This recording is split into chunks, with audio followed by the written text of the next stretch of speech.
सामाजिक विज्ञान कक्षा 10वीं, यहाँ पर ए सेट है, इसको हम हल करने वाले हैं। तो चलिए शुरू करते हैं। पहला प्रश्न है, ब्राज़ील के रियो डी जेनेरो में पर्यावरण और विकास सम्मेलन कब हुआ? जून 1992, जुलाई 1991, जून 1929 या जुलाई 1992। तो यहाँ पर हम सही करेंगे ए वाला ऑप्शन, जून 1992। इसके बाद दूसरा प्रश्न है, छोटा नागपुर क्षेत्र की मुंडा और संथाल जनजातियाँ किन पेड़ों की पूजा करती थी? पलाश और कदम्ब की, गुलर और अर्जुन की, महुआ और कदम्ब की, महुआ और नीम की। तो सही हो जाएगा स, महुआ और कदम्ब की।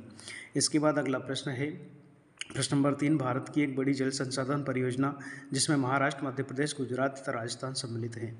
सरदार सरोवर बांध परियोजना, कोयना बांध, हीराकुंड बांध, गांधी सागर बांध। तो यहाँ पर सही हो जाएगा अ, सरदार सरोवर बांध परियोजना।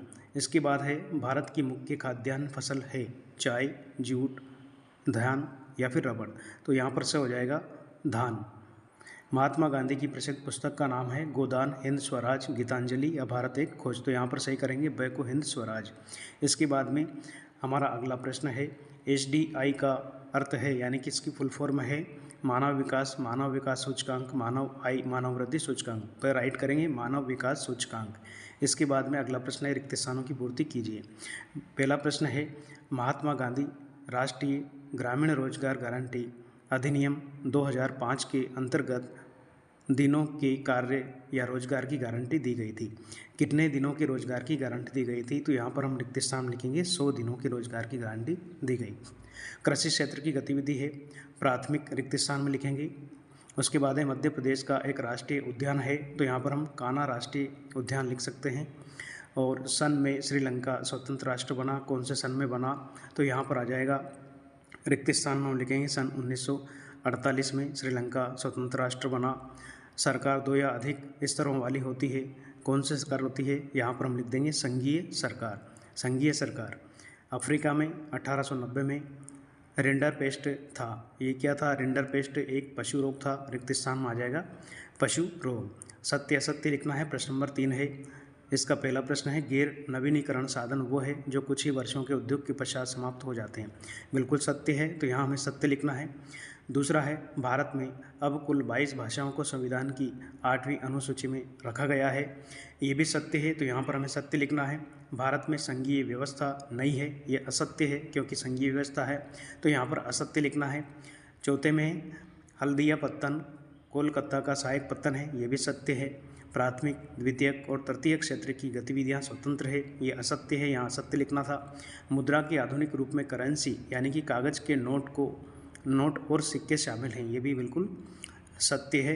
इसके बाद चौथा है, सही जोड़ी मिलाना है, भारतीय रिजर्व बैंक, इसको आपको मिलाना था।